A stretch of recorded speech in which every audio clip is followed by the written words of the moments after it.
Bonjour à chacun, à chacune. Bienvenue à l'église La Bonne Nouvelle des Rennes. C'est avec joie que nous allons partager ce culte avec vous.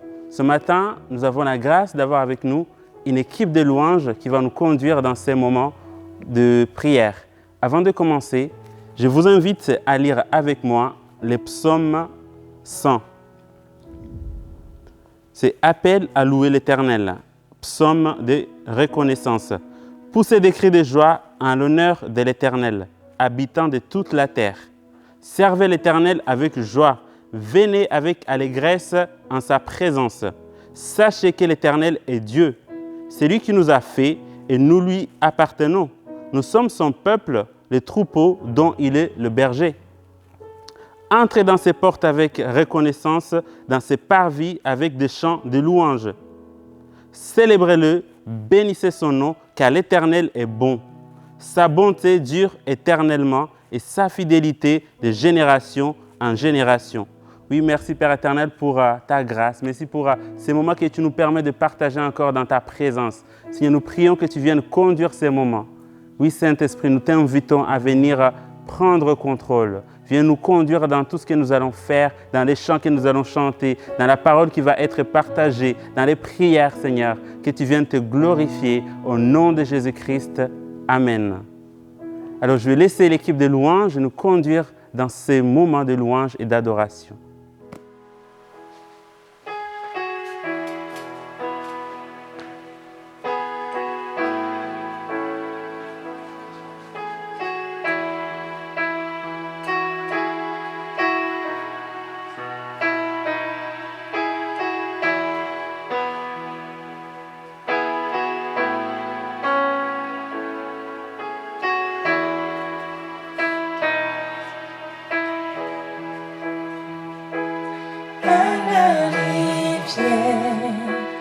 Humble, je viens déposer tous mes péchés.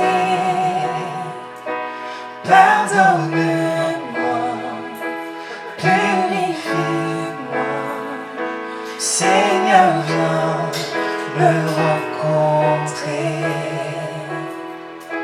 Ces horribles coulent ta grâce qui me guérit, me libère.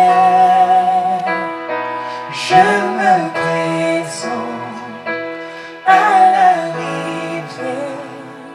Seigneur, viens me rencontrer. Précieux Jésus, entre tes mains, j'abandonne mes soucis. Oui, prends ma main, attire-moi. Seigneur, viens me rencontrer.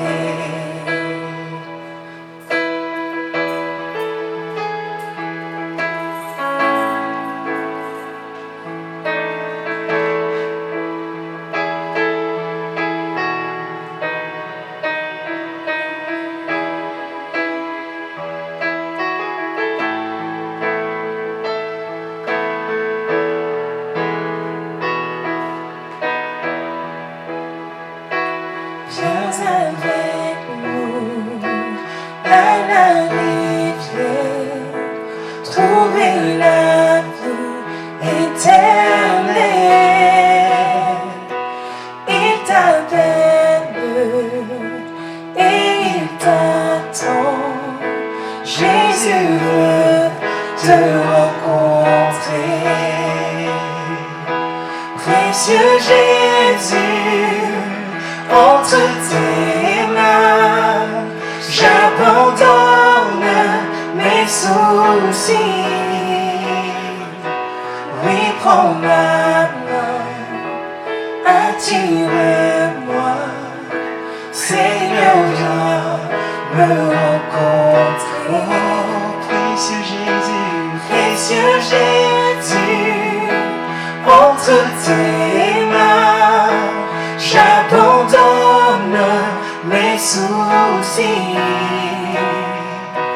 Oui, prends ma main, Attire-moi, Seigneur, viens me rencontrer.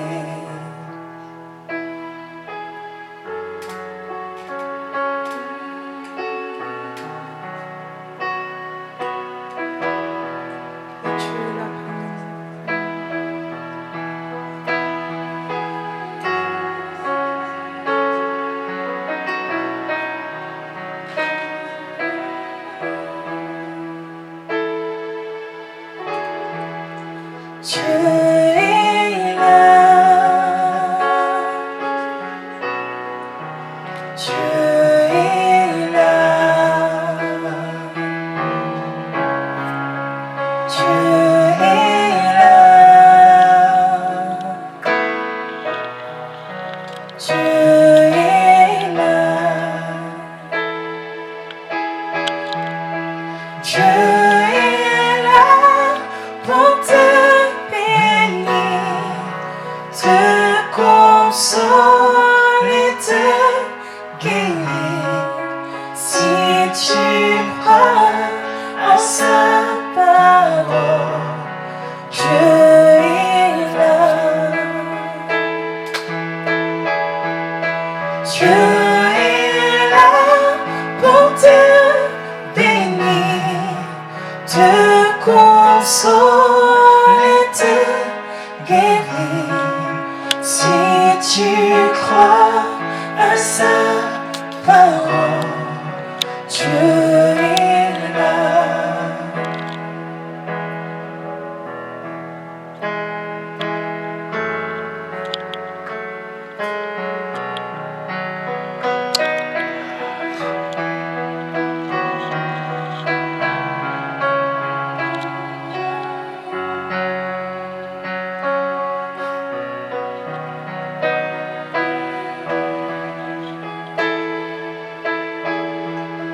Dieu est là pour te bénir, te consoler, te guérir. Si tu crois à sa parole, Dieu est là. Dieu est là pour te bénir, te consoler, te guérir. Si tu crois à sa parole, Dieu est là.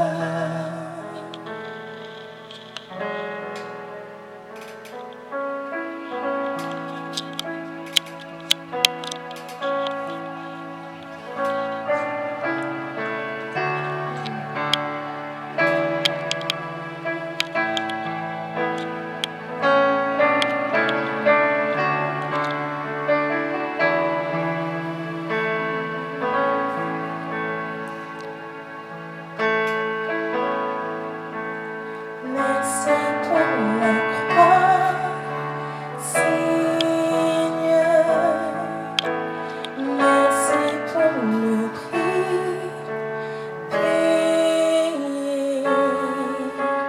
Tu portes à tous mes péchés. Tu es venu m'étonner par ta grâce. Merci pour l'amour, Seigneur. Merci pour tes mains percées. Tu l'avais dans ton fleuve et j'ai compris ton pardon et ton amour.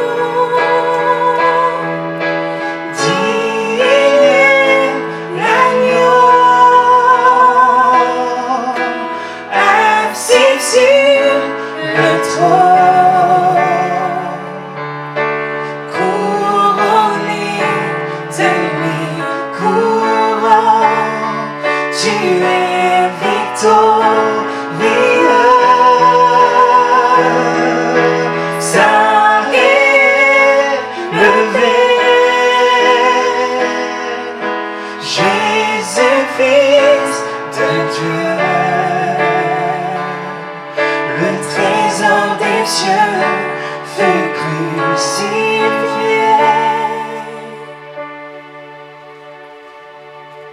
Signez l'agneau, signez l'agneau,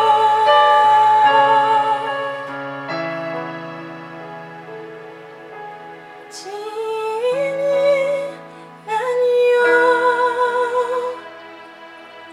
assis sur le trône,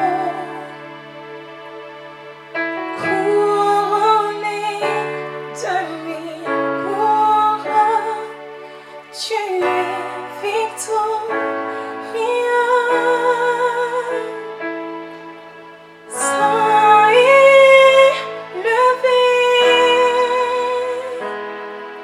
Jésus, Fils de Dieu, le trésor des cieux fut crucifié.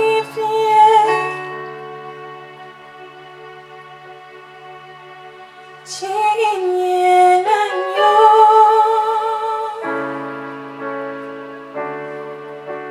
signez l'agneau.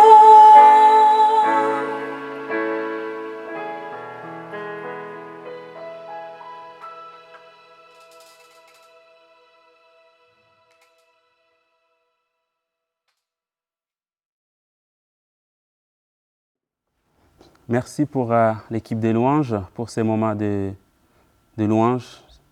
Mon message aujourd'hui s'appelle « Dieu veut te donner un avenir plein d'espérance ». Ça, c'est des paroles qu'on trouve dans les livres de Jérémie, chapitre 29, verset 11. Donc, je vous appelle à prendre vos Bibles, on va lire ensemble. C'est Jérémie, chapitre 29, verset 11. C'est un verset que beaucoup d'entre nous connaissent. Donc, on va lire. « Oui, moi, le Seigneur, je connais les projets que je forme pour vous. Je les déclare, ce ne sont pas des projets de malheur, mais des projets de bonheur. Je vais vous donner un avenir plein d'espérance. » Amen. Peu importe votre situation aujourd'hui, peu importe ce qui se passe dans votre vie aujourd'hui, sachez que Dieu a un projet pour vous. Et Dieu, dans son plan merveilleux, a un projet pour vous et veut vous utiliser dans son royaume. Vous avez votre rôle à jouer. Ne vous sous-estimez pas. C'est l'histoire qu'on va voir aujourd'hui. C'est l'histoire de la veuve de Sarepta. C'est l'histoire d'une femme qui était dans le désespoir, qui ne croyait pas qu'elle allait s'en sortir. Mais on va voir comment Dieu est intervenu dans sa vie au moment que Dieu lui-même avait choisi. Il est intervenu dans la vie de cette femme et elle est passée d'une vie de désespoir à une confession de foi. Donc on va voir comment Dieu est intervenu dans la vie de cette femme. C'est une histoire que peut-être beaucoup connaissent. On va lire dans 1 Roi, chapitre 17. On va lire du verset 7 au verset 16. C'est une histoire que peut-être beaucoup d'entre vous connaissent, mais en général, quand on lit cette histoire, c'est le prophète Élie qui est le personnage principal.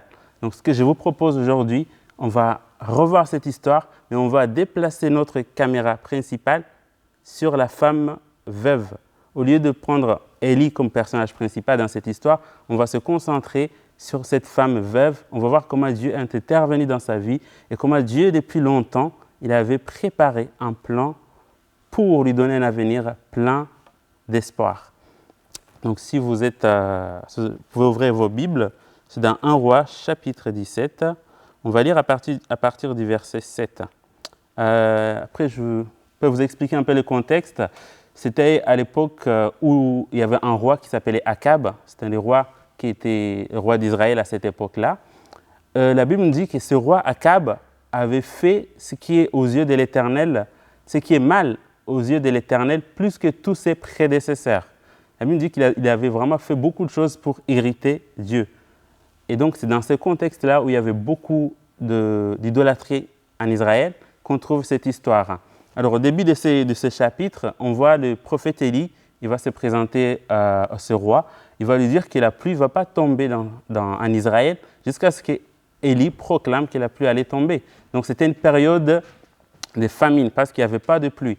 Et donc, on va lire qu'est-ce qui s'est passé. Ce que Dieu, une fois qu'Élie a proclamé que la pluie allait s'arrêter, donc Dieu a demandé à Élie d'aller se réfugier à côté d'un torrent et que Dieu allait les nourrir par des corbeaux et qu'il allait boire l'eau du torrent. Donc là, on va lire à partir du verset 7, qu'est-ce qui s'est passé. Donc, on lit 1 Roi, chapitre 17, verset 7. Mais au bout d'un certain temps, le torrent fut à sec, car il n'était pas tombé de pluie dans le pays. Alors, la parole de l'Éternel lui fut adressée. Lève-toi, va à Sarepta, qui appartient au territoire de Sidon, et installe-toi là. J'y ai ordonné à une femme veuve de te nourrir. Il s'éleva et partit à Sarepta. En arrivant à l'entrée de la ville, il y vit une femme veuve en train de ramasser du bois. Il appela et dit, « Je t'en prie, va me chercher un peu d'eau dans une cruche afin que je boive. » Et elle alla en chercher. Il appela de nouveau et dit, « Je t'en prie, apporte-moi un morceau de pain dans ta main. » Et elle répondit, « L'Éternel ton Dieu est vivant.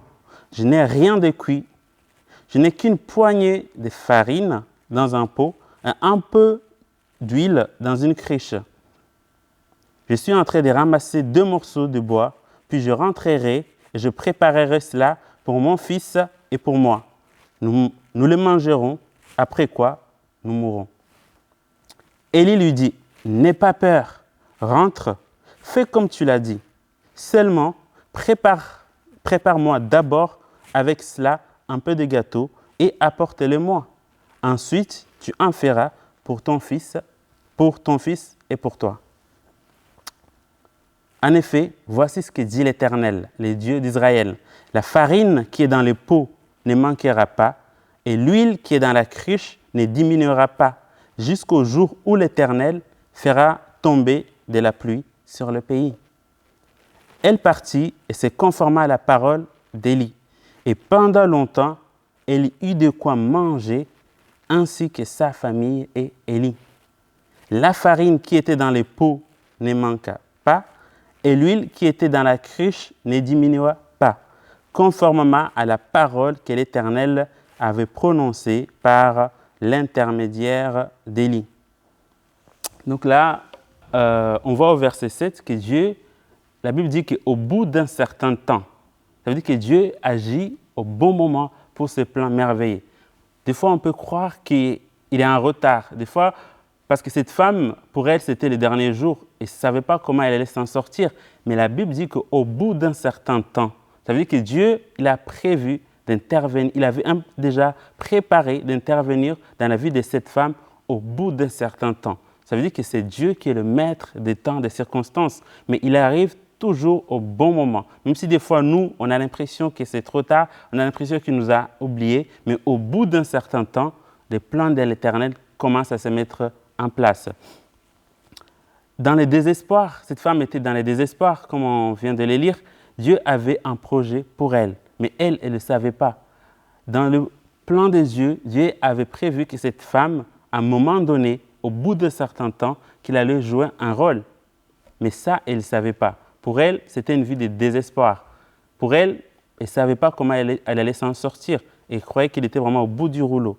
Mais la Bible dit qu'au bout d'un certain temps, le plan de l'Éternel pour lui venir en aide a commencé. Donc, on peut voir le plan de Dieu, c'est que, on peut lire au verset 11, Dieu avait dit à Élie, « J'y ai ordonné à une femme veuve de te nourrir. » Donc, le plan de Dieu avant, même que la femme le sache, c'est qu'elle puisse nourrir à Élie. Donc, si Dieu l'appelait à nourrir Élie, c'est que Dieu allait pourvoir de quoi nourrir Élie. Sauf que là, on voit à l'autre verset, que la situation actuelle de la femme était contraire au plan que Dieu avait déjà prévu. Parce qu'elle disait, je rentrerai et je préparerai cela pour mon fils et pour moi. Nous le mangerons, après quoi nous mourrons. Donc des fois, quand on ne connaît pas encore le plan de Dieu, on est dans le désespoir. On peut désespérer comme cette femme, croyait qu'il allait faire un dernier repas pour son fils et elle, qu'ils allaient mourir. Mais même avant qu'elle y vienne, Dieu avait un plan pour elle. Dieu avait dit, j'ai ordonné à une femme veuve de te nourrir. Donc on voit que Dieu avait déjà un plan. Si Dieu avait ce plan pour cette femme qui était désespérée, qui croyait qu'elle n'allait pas s'en sortir, Dieu a un plan pour toi aussi. Peut-être que pour toi aussi c'est difficile, peut-être pour toi aussi tu ne sais pas comment tu vas finir le mois, peut-être pour toi aussi c'est compliqué aujourd'hui, mais Dieu a déjà un plan pour toi. On voit que aussi la première chose qu'Élie a fait, c'est qu'il a rassuré cette dame. Dieu vient pour rassurer cette femme veuve. Dieu vient pour lui redonner confiance parce qu'elle était inquiète et croyait qu'elle n'allait pas s'en sortir. Et on voit au verset 13, Élie lui dit « N'aie pas peur ». Ça, c'est les gens qui connaissent bien la Bible, ils disent qu'il y a plus de 365 fois endroits dans la Bible où Dieu dit « N'aie pas peur, ne crains pas ». Donc c'est un Dieu qui vient nous rassurer. Dans nos craintes, dans nos problèmes, dans notre situation, la première chose qu'Élie a dit à cette dame, quand il a entendu que cette femme était inquiète, c'est « N'aie pas peur ». Donc ce matin aussi, ce que Dieu veut te dire, n'aie pas peur. Et ce n'est pas seulement n'aie pas peur, mais derrière, Élie révèle le plan de Dieu pour cette dame. C'est vraiment la révélation du plan de Dieu. Parce qu'avant, le plan de cette femme, c'était « je vais préparer mon dernier repas pour mon fils, nous allons mourir ». Mais Dieu avait un autre plan pour elle. Et on le voit sur verset 14. « En effet, voici ce que dit l'Éternel, le Dieu d'Israël. La farine qui est dans le pot ne manquera pas, et l'huile qui est dans la cruche ne diminuera pas jusqu'au jour où l'Éternel fera tomber de la pluie sur le pays. » Amen. On voit que Dieu avait un autre plan. Peut-être toi aussi aujourd'hui, tu as l'impression que tu ne vas pas t'en sortir. Mais je prie ce matin que Dieu vienne vraiment ce matin par son esprit te révéler son plan. Car je crois qu'il a un plan pour te donner un avenir plein d'espérance. S'il l'a fait pour cette dame, cette femme veuve qui était abandonnée, qui était dans le désespoir, il peut le faire pour toi aussi. Et une fois, ce qui m'a touché aussi dans ce passage, c'est que Dieu, dans son plan, avait prévu d'utiliser de ces services que cette femme avait déjà. Même si cette femme, pour elle, c'était rien. Pour elle, elle sous-estimait ce qu'elle avait déjà. Alors que Dieu, dans son plan, allait utiliser ce que la dame avait déjà. On lit ça au verset 12. C'est vraiment intéressant. La dame a dit à Élie, « Je n'ai rien de cuit et je n'ai qu'une poignée de farine dans un pot, un peu d'huile dans une cruche. » Donc pour elle, c'était rien. Pour elle, ce n'était pas suffisant. Pour elle, ce n'était pas significatif. Alors qu'on voit au verset 14 que Dieu dit la farine qui est dans le pot. Ce pot même que cette dame, cette farine que cette dame croyait que c'était rien, Dieu utilise ce que déjà la femme avait. Tu vois que des fois dans nos vies, ça se passe comme ça. Dieu nous a donné des dons, Dieu nous a donné des talents. Mais des fois, on les néglige. On dit, mais on a peut-être envie d'avoir les dons de quelqu'un d'autre. Alors que Dieu nous a déjà donné ce qu'il va utiliser pour nous bénir, ce qu'il va utiliser pour son royaume. Ça, c'est quelque chose qu'on voit souvent dans la Bible.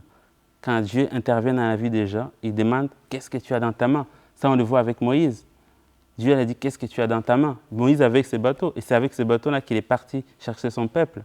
On voit aussi, on va le lire ensemble, c'est un verset que j'aime beaucoup, qui montre aussi comment Dieu utilise ce que nous avons déjà, même si des fois, nous, on les sous-estime en fait. On a l'impression qu'on n'a rien, mais Dieu a déjà mis en nous ce que nous avons besoin. On voit, c'est dans Jean, chapitre 6, verset 9.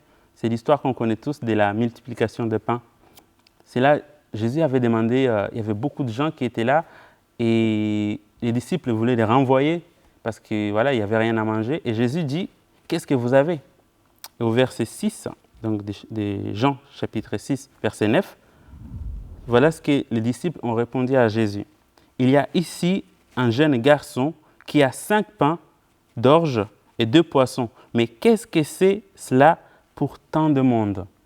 Donc tu vois, ils avaient déjà des choses entre leurs mains, mais pour eux, ce n'était pas significatif. Mais on connaît tous la suite, c'est avec ces 5 pains et ces 2 poissons que Jésus a multiplié. Et la Bible dit qu'il y a 5000 hommes qui ont mangé, et il y a eu des restes. Donc ça nous montre que Dieu se sert de se sert souvent de ce que nous avons déjà. Donc, il ne faut pas sous-estimer ce que Dieu a mis déjà entre vos mains. Comme cette dame est sous-estimée que cette farine qu'elle avait, que c'est peu d'huile, que Dieu pouvait utiliser ça pour la bénir et pour bénir le prophète Élie. Donc, ce qui est intéressant aussi, c'est de voir la réponse de cette dame face à la révélation du plan de Dieu. Cette femme avait deux réponses à donner à Élie. Soit elle allait obéir, elle allait faire ce qu'Élie lui avait demandé, d'aller lui faire d'abord du pain et après faire du pain pour son fils et elle, ou elle pouvait refuser, ce qui pouvait se comprendre. Aujourd'hui, dans les moments que nous traversons aujourd'hui, on peut comprendre qu'aujourd'hui, si Dieu demande de donner ton dernier repas à quelqu'un d'autre, peut-être tu vas dire non. Tu vas dire non, mais j'aime beaucoup mes enfants, je ne peux pas donner mon dernier repas à cette personne. Mais c'est ce que Dieu a demandé à cette femme. Et cette femme, on voit que la foi et l'obéissance de cette femme a amené la manifestation de la promesse de Dieu. Avant que cette femme obéisse, je pense qu'il avait encore la poignée de farine, un peu d'huile. Mais c'est la foi et l'obéissance qui a amené la manifestation de la promesse de Dieu. Donc avant qu'on obéisse, on ne va pas voir cette promesse se manifester. Mais la Bible dit au verset 15, quand elle a reçu la révélation du plan de Dieu pour sa vie, elle a obéi. On va lire ensemble au verset 15. Elle partit et se conforma à la parole d'Élie. Et pendant longtemps, elle eut de quoi manger, ainsi que sa famille et Élie. Elle partit et se conforma à la parole d'Élie. Donc cette femme, elle a tout de suite obéi à la parole de Dieu. Elle aurait pu dire non. On peut comprendre aujourd'hui qu'une femme veuve qui est avec son fils ne veut pas donner son dernier repas à quelqu'un. Mais elle a eu cette grâce en fait dans sa vie d'obéir à cette parole. Et la foi et l'obéissance, on va au verset 16, ça a mené la manifestation de cette promesse de Dieu. On va lire verset 16. La farine qui était dans les pots ne manqua pas, et l'huile qui était dans la cruche ne diminua pas, conformément à la parole que l'Éternel avait prononcée par l'intermédiaire d'Élie. Donc on voit que cette femme a eu la foi et l'obéissance. C'est ce que Dieu nous demande des fois. Dieu nous demande une fois de faire des choses qui, aux yeux de tous, peut-être ça peut sembler insensé, mais c'est la foi et l'obéissance qui amènent la manifestation des promesses de Dieu. Ça, c'est quelque chose aussi qu'on lit dans l'Épître d'Hébreux, chapitre 6, verset 12. On va lire ça. Hébreux, chapitre 6, verset 12. Ainsi, ne vous relâchez pas. Ainsi, vous ne vous relâcherez pas, mais vous imiterez ceux qui, par la foi et la patience, reçoivent l'héritage promis. Donc, c'est la foi et la patience, c'est par la foi et la patience qu'on peut recevoir ce que Dieu a déjà promis. Et ça, c'est ce qui s'est passé dans la vie de cette femme. Elle a obéi, elle a eu la foi à ce que Élie avait dit, et on voit que Dieu l'a béni. La farine ne manqua pas, l'huile ne manqua pas. Donc, ça, c'est vraiment, on voit comment Dieu a conduit cette femme petit à petit. Cette femme qui était désespérée au début et ne savait pas comment elle allait s'en sortir. Elle croyait que c'était fini. Mais la Bible nous dit qu'au bout d'un certain temps, ça veut dire que Dieu a déjà fixé un temps pour venir il avait déjà fixé un temps pour venir intervenir dans la vie de cette femme. Cette femme qui était désespérée, et là, elle a commencé à expérimenter la promesse de Dieu. Dieu avait un plan pour elle. Même elle qui était veuve, qui était seule avec son enfant, les gens qui connaissent bien la tradition de cette époque, ils disent que la situation des veuves était terrible à l'époque. Donc celle qui était dans une situation sociale terrible, Dieu l'a utilisée. L'a utilisée pour bénir son prophète Élie. Mais quand on lit la suite, on voit que Dieu, il est intervenu dans la vie de cette femme. Je crois que ce n'était pas seulement pour lui donner à manger, ce n'est pas seulement pour nourrir Élie, parce qu'il aurait pu continuer à nourrir Élie par des corbeaux. Mais Dieu, je pense qu'il avait un autre plan pour cette femme. Parce que cette femme, elle était désespérée. Mais je crois que Dieu voulait la mener plus loin dans la foi. Ça, si vous lisez la suite des événements, après, donc, quand Élie est restée chez elle, pendant les périodes de la famine, et on voit que l'enfant, le fils de la dame, est tombé malade, il est mort. Et Élie a prié Dieu et Dieu a ressuscité son fils. Et là, je pense que Dieu voulait amener cette femme vraiment plus loin dans la foi. Parce que quand on lit le verset 24, on va lire le verset 24, vraiment c'est les derniers versets de chapitre 17. Je pense que vraiment cette histoire se finit par une proclamation de la foi. On va lire ensemble le verset 24. La femme dit alors à Élie, « Je reconnais maintenant que tu es un homme de Dieu et que la parole de l'Éternel dans ta bouche est vraie. » Donc là, cette femme qui était désespérée, qui disait, « Je vais manger mon dernier repas avec mon fils, on va mourir. » Là, elle commence à proclamer que la parole de Dieu est vraie. Et je crois que vraiment c'était ça le but de Dieu, d'intervention de Dieu. Ce n'était pas seulement de nourrir la dame, ce n'était pas seulement d'aider Élie, mais c'était vraiment Dieu voulait amener par ces différents événements qui sont passés dans la vie de cette femme, d'une vie de désespoir à une proclamation de la foi. Dieu va venir nous aider, mais ce n'est pas seulement pour nous aider, pour nous donner à manger, du travail autre. Dieu veut une relation avec nous. Si Dieu nous aide, si Dieu nous bénit, ce n'est pas seulement pour des bénédictions, parce que Dieu, ce qu'il cherche, c'est notre cœur. Et là, on voit cette femme et dit, « Je reconnais maintenant que tu es un homme de Dieu et que la parole de l'Éternel dans ta bouche est vraie. » Donc on voit cette femme qui était désespérée, une femme qui était abandonnée par la société, parce que femme veuve à cette époque, c'était terrible. Mais Dieu connaissait cette femme, Dieu avait un plan pour cette femme et Dieu voulait lui donner un avenir plein d'espérance. Et cet avenir, ce n'est pas seulement à manger, à boire, un travail. Cet avenir, c'est la foi que Dieu voulait donner à cette femme. Reconnaître que la parole de Dieu est vraie. Et quand on lit dans le mot qui a été utilisé, je reconnais, c'est le mot yada. Quand on regarde le mot d'origine, c'est le mot yada. Et le mot yada, il y a plusieurs significations. Une des significations, c'est reconnaître, admettre, avouer, confesser. Cette dame, elle a reconnu, elle a avoué, elle a confessé que la parole de Dieu est vraie. Je pense que c'est là que Dieu voulait l'amener. Et autre signification, c'est que j'aime beaucoup aussi, la signification de ce mot yada, c'est savoir par expérience.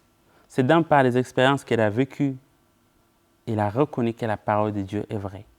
Donc je pense que c'est ce que Dieu veut faire dans nos vies aussi. Par nos expériences, Dieu veut nous amener à un autre niveau dans notre foi. Il veut nous amener vraiment à reconnaître que sa parole est vraie. Si la parole de Dieu est vraie, ça veut dire que le verset qu'on a lu dans Jérémie 29, verset 11, qui dit que je connais les projets que je forme pour vous, les projets de paix et non de malheur, en fait de vous donner un avenir plein d'espérance, ça veut dire que cette parole est vraie. Ça veut dire que cette parole va se réaliser. Et c'est là que Dieu veut nous amener, à reconnaître que sa parole est vraie. Dans d'autres versions, on dit que sa parole est vérité. La parole de Dieu est la vérité. Il n'y a pas d'autre vérité. C'est la parole de Dieu qui est la vérité. Et je pense que c'est là que Dieu voulait amener cette dame.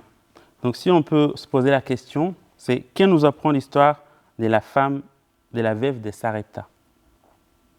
Qu'est-ce qu'on peut apprendre de cette histoire?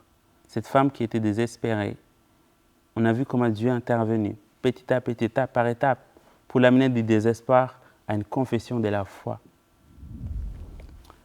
Je notais quelques points que en tout cas cette histoire m'a appris. Premier point, c'est que Dieu agit au bon moment selon son plan merveilleux. Au bout d'un certain temps, Dieu met en place son plan. Donc peut-être pour vous, vous avez l'impression que Dieu est en retard ou qu'il vous a abandonné. Mais à travers cette histoire, on voit que Dieu, au bout d'un certain temps, il est intervenu. Son plan était lancé. Donc moi, ça m'encourage à rester patient, persévérant. Comme le verset 12 d'Hébreux 6 qu'on a lu, c'est par la foi et la patience qu'on peut arrêter nos promesses. Donc peut-être Dieu vous a promis quelque chose à travers sa parole. Vous avez l'impression qu'il peut-être qu'il est en retard, mais Dieu agit au bon moment. Dieu agit au bon moment. Prenez courage.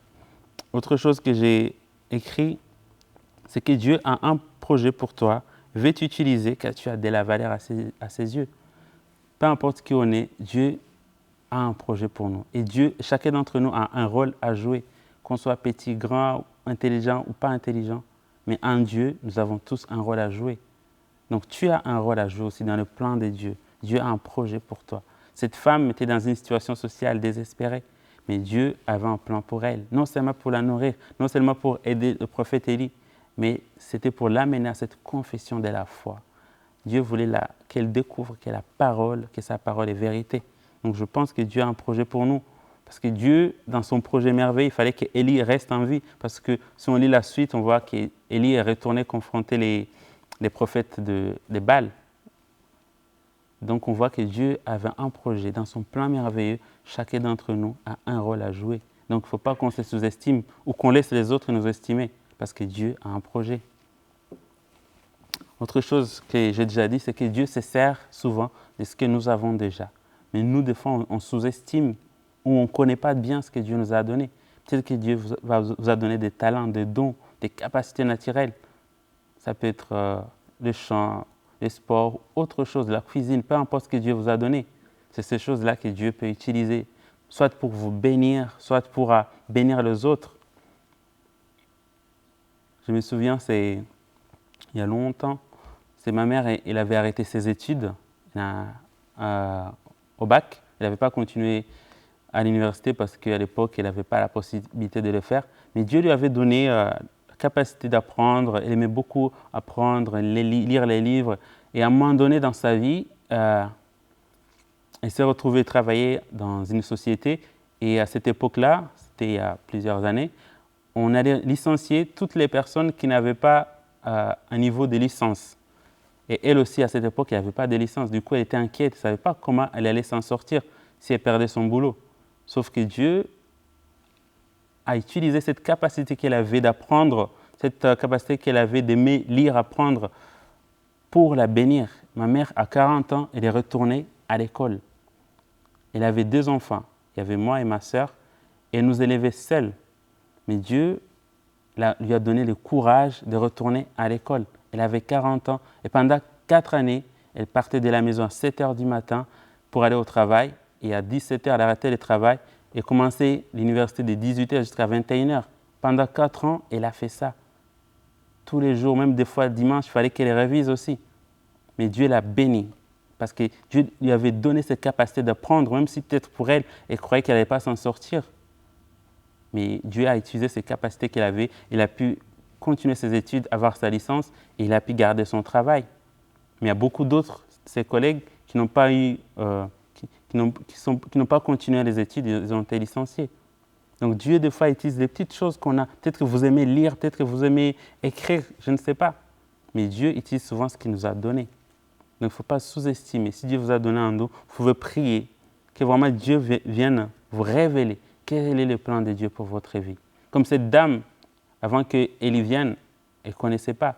Elle négligeait ce qu'elle avait, mais Dieu a utilisé ce qu'elle avait pour la bénir et pour bénir son serviteur, le prophète. Donc soyons encouragés et ne négligeons pas les talents et les dons que Dieu nous a donnés. Mais prions que Dieu nous montre comment on peut les utiliser, dans quel domaine Dieu veut utiliser les dons et les talents qu'il nous a donnés. La Bible dit que chacun d'entre nous mette au service des autres des dons et des talents qu'il nous a donnés. Donc, peu importe les dons que Dieu vous a donnés, il veut que vous puissiez les utiliser au service des autres. Peu importe les ressources que Dieu vous a données. Cette dame, elle avait une ressource, mais elle est sous-estimée. On a vu pour les apôtres, il y avait un garçon qui avait 5 pains et 2 poissons. Il croyait que c'était rien, mais Dieu a utilisé ce qu'ils avaient. Donc vraiment, cette histoire m'apprend que Dieu se sert des fois de ce que nous avons déjà, que nous sous-estimons. Donc ne sous-estimons pas les dons et les talents que Dieu nous a donnés. Prions que Dieu vienne nous révéler qu'est-ce qu'il veut faire avec ce qu'il nous a donné déjà. Autre chose que j'ai noté, c'est que la foi et l'obéissance amènent la manifestation de la promesse. Oui, cette dame avait le choix de dire oui ou non, mais elle a choisi l'obéissance. Et on a vu ce qui s'est passé. Donc aussi, ça nous encourage, quand Dieu nous demande de faire des choses et que nous savons que ça vient de Dieu, activer notre foi, activer notre obéissance, car la promesse est de l'autre côté. Et cette histoire, j'aime bien la fin de cette histoire. On a vu, c'est au verset 24. Moi, je pense vraiment que toute cette histoire, tout ce qui s'est passé, tous ces événements dans la vie de cette femme, Dieu voulait vraiment l'amener à cette confession de la foi. Je reconnais que ta parole est vraie. Je reconnais que la parole qui sort de ta bouche et vérité. Donc ce matin, je vous ai partagé ce verset de Jérémie 29, chapitre 29, verset 11, qui dit que Dieu a un projet pour toi, un projet de paix, un projet de bonheur, que Dieu veut te donner un avenir plein d'espérance. Donc cette parole que Dieu a dit, elle est vraie et c'est une parole qui va s'accomplir dans ta vie. Et la parole de Dieu est vraie. Et la Bible dit que toutes les promesses de Dieu, Dieu accomplit toutes ses promesses en Jésus-Christ. On va les lire ensemble. J'aime bien ce verset. C'est 2 Corinthiens, chapitre 1, verset 20. On va les lire ensemble. 2 Corinthiens, chapitre 1, verset 20. En effet, toutes les promesses de Dieu, c'est en lui, c'est en Jésus, que se trouve le oui. Et c'est donc aussi par lui que nous disons Amen à Dieu pour sa gloire. La Bible dit dans ce verset que toutes les promesses de Dieu trouvent leur oui en Jésus-Christ. Aujourd'hui, nous sommes dans une autre alliance. L'histoire qu'on vient de voir, c'était une histoire d'une femme qui, dans l'Ancien Testament, ils étaient encore sous la loi. Mais aujourd'hui, nous, on est dans une alliance par le sang de Jésus-Christ. On est dans une nouvelle alliance. Et dans cette nouvelle alliance où nous sommes aujourd'hui, toutes les promesses de Dieu trouvent leur oui en Jésus-Christ. Cette promesse de Dieu de nous donner un avenir plein d'espérance peut et va s'accomplir pour ceux qui sont en Jésus-Christ. Alors ce matin, peut-être vous dites, oui, moi aussi je suis dans cette situation de cette femme, j'ai besoin que Dieu vienne intervenir pour moi. Peut-être que vous aussi, vous trouvez que c'est difficile, ces moments qu'on passe aujourd'hui. Peut-être avec les enfants, vous êtes seul, vous êtes tout seul aussi dans votre maison, vous trouvez que c'est difficile, peut-être que vous avez perdu votre emploi, vous êtes en chômage. Mais aujourd'hui, la Bible dit que toutes les promesses de Dieu trouvent leur oui en Jésus-Christ. Alors si vous ne connaissez pas encore Jésus-Christ, si vous ne l'avez pas encore accepté, je vous invite vraiment à prier, à crier à Dieu, à demander à ce que Dieu vienne vous révéler, vienne vous conduire à Jésus. Et si vous avez besoin peut-être qu'on vous aide, vous pouvez nous contacter par notre site. On va prier pour vous, on va vous accompagner. Mais si vous n'avez pas encore pris cette décision, je vous invite vraiment, je vous encourage à faire cette prière, à dire, oui Jésus, je veux que tu viennes dans ma vie. Je vais t'accepter comme Seigneur et Sauveur, car toutes les promesses de Dieu trouvent leur oui en toi. Et pour nous tous, pour ceux qui connaissent Christ, pour vous mes frères et sœurs, je vais vous encourager par ces paroles qu'on voit dans Colossiens. Colossiens chapitre 2, versets 6 à 7. La Bible dit dans Colossiens chapitre 2, versets 6 à 7, « Ainsi donc, comme vous avez reçu le Seigneur Jésus-Christ, marchez en lui, soyez enracinés et fondés en lui, affermis dans la foi, tel que vous a été enseigné, et abondez en actions de grâce. » Donc, la Bible nous demande de marcher en Jésus-Christ. Si on veut voir ces promesses de Dieu, si on veut voir cet avenir plein d'espérance, on doit marcher en Jésus-Christ. On va marcher en lui. Jésus-Christ disait à ses disciples, « En dehors de moi, vous ne pouvez rien faire. » En dehors de Jésus-Christ, on ne peut rien faire. Mais si on marche en lui, ces promesses de Dieu vont s'accomplir. La Bible nous demande d'être enraciné et fondé en lui, affermi dans la foi. Alléluia. Je pense que Dieu aussi veut nous amener dans cette dimension où il a amené cette femme à reconnaître que sa parole est vraie, que sa parole est vérité. Aujourd'hui, on entend beaucoup de choses que les gens appellent la vérité. Mais la vérité, c'est la parole de Dieu. C'est ce que Jésus a. C'était la prière de Jésus-Christ avant de partir. Il a dit, consacrez-les par ta parole, car ta parole est la vérité. C'est la parole de Dieu qui est la vérité. Donc si on veut voir cet avenir plein d'espérance, et nous croyons que Dieu a un avenir plein d'espérance pour chacun d'entre nous, on doit rester, marcher en Jésus-Christ, enraciné, fondé en lui, affermi dans la foi. Aujourd'hui, nous allons prier peut-être pour vous qui passez par des temps difficiles. Nous voulons vraiment vous encourager à continuer à marcher en Jésus-Christ. Nous voulons vous encourager à être dans la prière avec lui, N'abandonne pas. N'abandonne pas. On a vu que ce que le prophète a dit à la dame, c'est « n'aie pas peur ». C'est ce que Dieu veut te dire ce matin. N'aie pas peur, ne pleure pas. Dieu a un plan pour toi. Il veut t'amener dans une autre dimension avec toi. À travers peut-être ce que tu es en train de vivre, Dieu veut t'amener dans une autre dimension. Et Dieu veut te bénir. Et toutes les promesses de Dieu vont s'accomplir en Jésus-Christ. Et là, je vais demander à l'équipe de louange avant de prier. Ils vont nous conduire dans un chant et on va prier pour vous, on va prier ensemble. On va prier pour que Dieu vienne vous fortifier, pour que Dieu vienne vous encourager ce matin. Peut-être que vous vous dites que Dieu tarde, mais non, Dieu ne tarde pas à accomplir sa promesse. Au bout d'un certain temps, Dieu viendra accomplir sa volonté. Dieu viendra accomplir sa promesse. Dieu a un plan pour vous et Dieu va vous bénir. Dieu va utiliser peut-être les talents et les dons qu'il vous a déjà donnés pour les développer. N'abandonne pas. Prends courage. Dans ces moments difficiles, Dieu est là. Marche en Jésus-Christ. Sois enraciné, affermi dans la foi. Oui, Dieu a un avenir pour toi, plein d'espérance. On va laisser cette équipe de louange nous conduire dans ce chant et on va prier ensemble.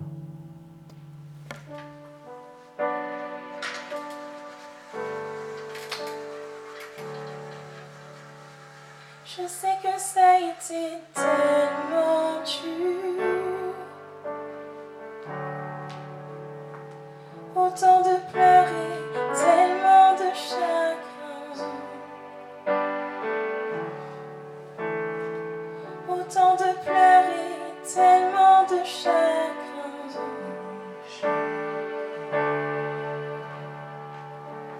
N'abandonne pas, n'abandonne pas. Tiens bon, ne pleure plus. Hey, tiens bon, ne pleure plus. Demeure au pied du Père. Avance avec assurance, remporte le prix que le Seigneur déclare. Je demeure fidèle.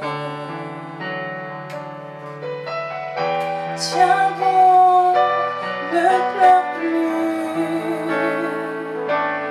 Hey, tiens bon, ne pleure plus. Demeure au pied du Père. Avance avec assurance, remporte le prix que le Seigneur déclare. Je demeure fidèle. Tiens bon, ne pleure plus. Hey, tiens bon, ne pleure plus. Demeure au pied du Père. Avance avec assurance, remporte le prix que le Seigneur déclare. Je demeure fidèle.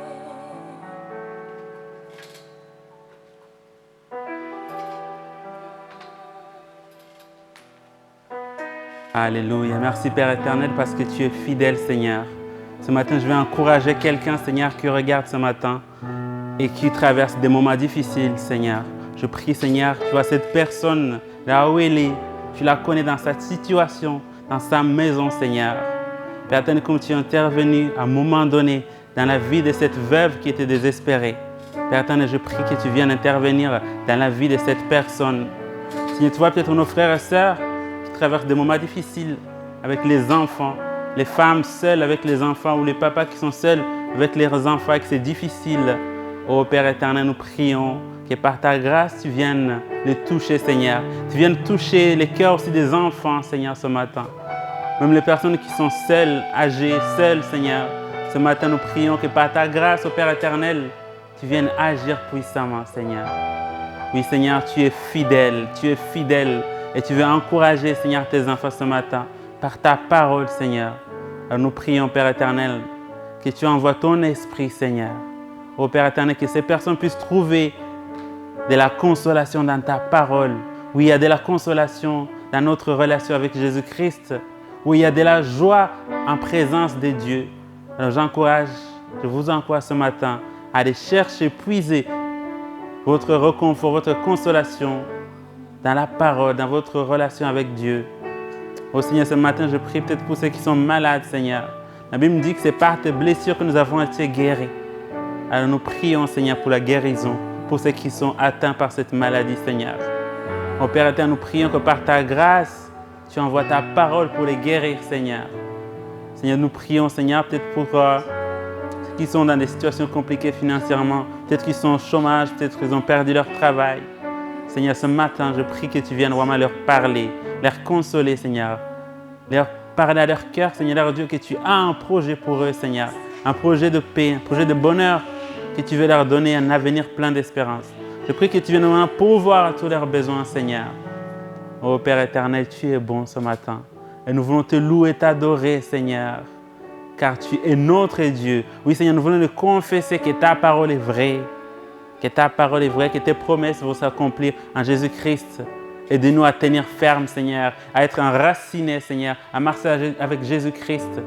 Aide-nous à marcher dans la foi, à être obéissants que tu nous le demandes, Seigneur, et à être patients, Seigneur, car nous croyons qu'au moment fixé, tu viendras agir dans chacune de nos situations. Merci, Seigneur. Merci pour ta grâce. Merci pour ce matin. Merci pour ce culte de ce matin, Seigneur. Sois béni, Père éternel, sois exalté. Merci pour toutes les personnes qui regardent, les familles qui sont avec tous les enfants ou ceux qui sont seuls. Seigneur, que ce matin, tu viennes changer l'atmosphère de leur foyer. Que ton Esprit Saint vienne les visiter, vienne transformer l'atmosphère de leur maison, Seigneur. Que là où il y a la crainte, que là où il y a la peur, tu amènes la joie et la paix. Ô Père éternel, que tu viennes, Seigneur, les encourager par ta parole, Seigneur. Te disons merci, Père éternel, pour ce que tu fais dans nos vies. Merci pour tes plans merveilleux. Mais Seigneur, parce que tu reviens bientôt chercher ton Église, nous savons que nous avons un avenir plein d'espérance. Nous avons un avenir au-delà de l'avenir sur terre. Nous savons que tu nous prépares une place et que tu viens nous chercher. Alors accorde-nous de nous préparer, car nous avons un avenir plein d'espérance, un bon avenir avec toi, Seigneur. Et tu dis dans ta parole que celui qui va persévérer jusqu'à la fin sera sauvé. Oui, Seigneur, merci pour cet avenir que tu nous réserves, non seulement ici, mais avec toi, Seigneur, quand tu reviendras nous chercher. Alors, Jésus, nous voulons te dire merci. Que toute la gloire te revienne. Au nom de Jésus-Christ, Amen. Alléluia, gloire à Dieu. Merci, Seigneur. Nous arrivons à la fin de notre culte de ce matin. Vraiment, que le Seigneur vous bénisse. Et avant de terminer par un dernier chant, je vais vous encourager vraiment pour les membres de l'Église La Bonne Nouvelle qui n'ont pas de groupe de prière encore, qui ne fréquentent pas de groupe de prière. Vous pouvez aller sur le site de l'Église. Vous allez trouver dans l'agenda de l'Église presque tous les groupes de prière se réunissent. Aujourd'hui, on se réunit par Internet. Donc, je vous encourage vraiment à trouver un groupe, à envoyer un mail ou un SMS au responsable du groupe qui vous donnera les indications et les dates et les heures et les dates pour rejoindre les réunions. Donc, que personne vraiment ne reste seul. Essayez de trouver les autres dans des réunions de prière. Et aussi, j'encourage aussi à tous nos frères et sœurs de s'appeler, d'avoir des nouvelles, des contacts, parce qu'il y a des personnes qui sont malheureusement seules. Donc, vraiment, je nous encourage tous à les appeler pour avoir des nouvelles, pour s'encourager dans la prière ou juste simplement avoir des nouvelles. C'est vraiment ce que Dieu nous demande aussi, de nous aimer les uns les autres en pratique. Donc, soyez bénis, que vraiment le Seigneur vous bénisse. Et nous allons laisser l'équipe de louange nous conduire dans un dernier chant. En toi, les humbles sont bénis. En toi, les faibles sont affermis. Les cœurs brisés, tu les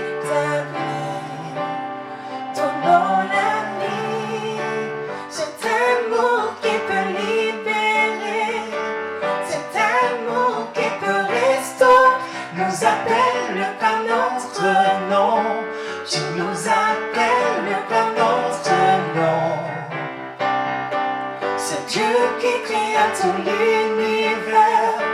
C'est Dieu qui va mourir au calvaire. Nous appelle par notre nom. Tu nous appelles par notre nom. À ceux qui doutent de la fin, aux chancelants, tu t'en livres. Tu les appelles de ta voix. Venez à moi. Cet amour qui peut libérer, cet amour qui peut restaurer, nous appelle par notre nom. Tu nous appelles par notre nom. C'est Dieu qui créa tout l'univers. C'est Dieu qui va mourir au calvaire. Nous appelle par notre nom. Tu nous appelles par notre nom. De ta voix, tu nous appelles à la croix. De ta voix, tu nous appelles à la croix. De ta voix, tu nous appelles à la croix. De ta voix, tu nous appelles à la croix. Cet amour qui peut libérer, cet amour qui peut restaurer, nous appelle par notre nom. Tu nous appelles par notre nom. C'est Dieu qui créa tout l'univers. C'est Dieu qui va mourir au calvaire. Nous appelle par notre nom. Tu nous appelles par